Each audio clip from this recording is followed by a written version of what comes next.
This is Defender Chronicles, a game which is extremely fun and addictive. Be forewarned, after playing this for hours, you will be seeing knights and archers and arrows flying all over the screen on the inside of your eyelids when you try to go to sleep. This is a real-time strategy game where you control an army of soldiers, of knights, archers, mages, in battle defending your castle or your gate from a seemingly never-ending wave of attackers, of trolls, monsters, slime balls. See that number on the top right that reads 24 at the gate? If that number reaches 0, you lose. If you can get through the level without that number reaching 0, you claim victory. It's harder than it looks. This game is extremely difficult, and when you first start playing it, be prepared to lose a number of battles before you start winning them. But damn is it fun.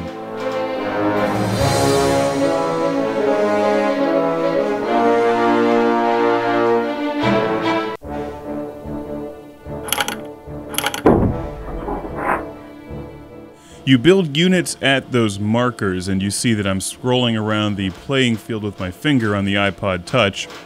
This also works on the iPhone. You need gold to build units, and you win gold by defeating enemies.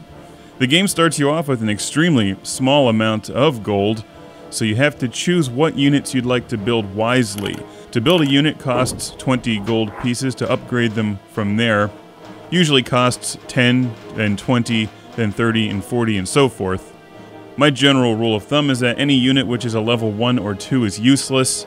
You need level 3 at least to be effective. And most of the units by the time you reach level 3 will turn into 2 units. So you'll see 2 knights or 2 archers, which is mandatory when trying to defeat ridiculous waves of enemies. One of the things I like about this game is that you're not really giving directions to your units. They act automatically, but you learn how they act as you play the game. So you're not giving assignments like you go there. You build archers knowing that they're going to wipe out smaller enemies rapidly. You build knights to slow down enemy forces and attack some of the larger ones. There's mages which are extremely effective and shoot lightning bolts, but they're very slow at firing.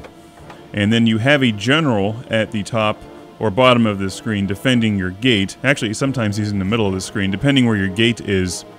He's extremely powerful, and you can upgrade him throughout the game, increase his strength, his armor, and also upgrade the strength and effectiveness of your forces.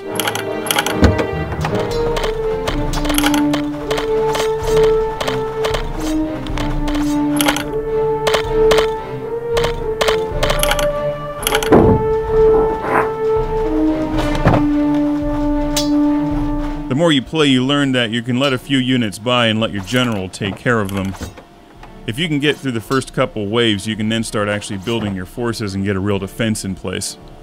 If you like defending games, any kind of game where you're just defending a castle or a gate, you'll love this one. It's just terrific fun.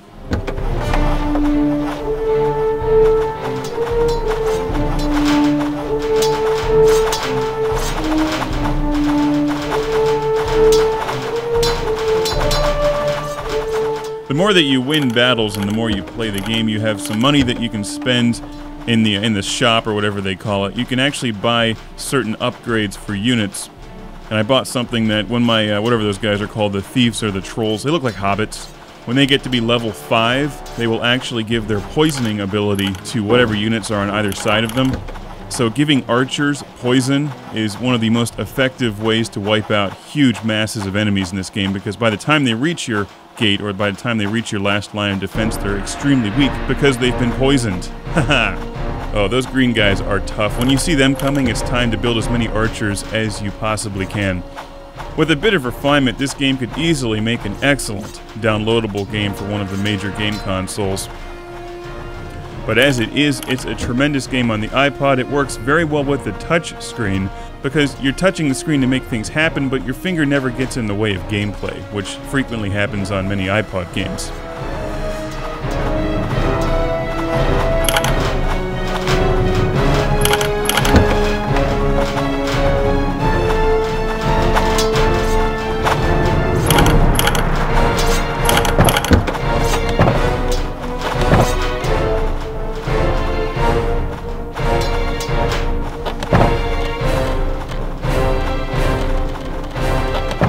It's those smaller guys that you've got to watch out for because they'll come at your gate by the dozens, and if a row of them gets through, you lose. Some of the larger enemies you can let slip through, but there's so much strategy involved in this game, and you can play levels over and over and over and over and over again, and they don't get old because you can continuously mix up how you play each level. Each game takes about 10 minutes, and I'm not entirely sure how many total levels there are in the game, but there's a number of different environments. And a storyline to go with it. I wasn't paying much attention to the storyline, I just wanted to skip through all that and get right to the gameplay. If it's got swords, trolls, monsters, and things flying on dragons, I'm all for it. If I have any complaints about Defender Chronicles, it's in the menu system. It's extremely difficult to figure out the whole top-down structure of the game. There's challenge modes and there's all the things that you can buy and unlock, but it's just not totally clear what all is in the game. And I think a little refinement with the menus and instructions would solve that. I'd like to see some more maps as well. This is the kind of game I could easily see map packs coming out for additional battlefields.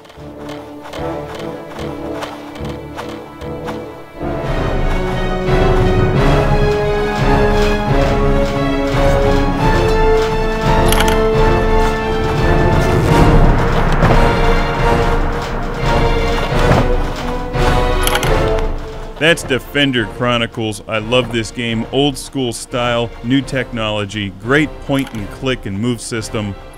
If you like real-time strategy, check this one out.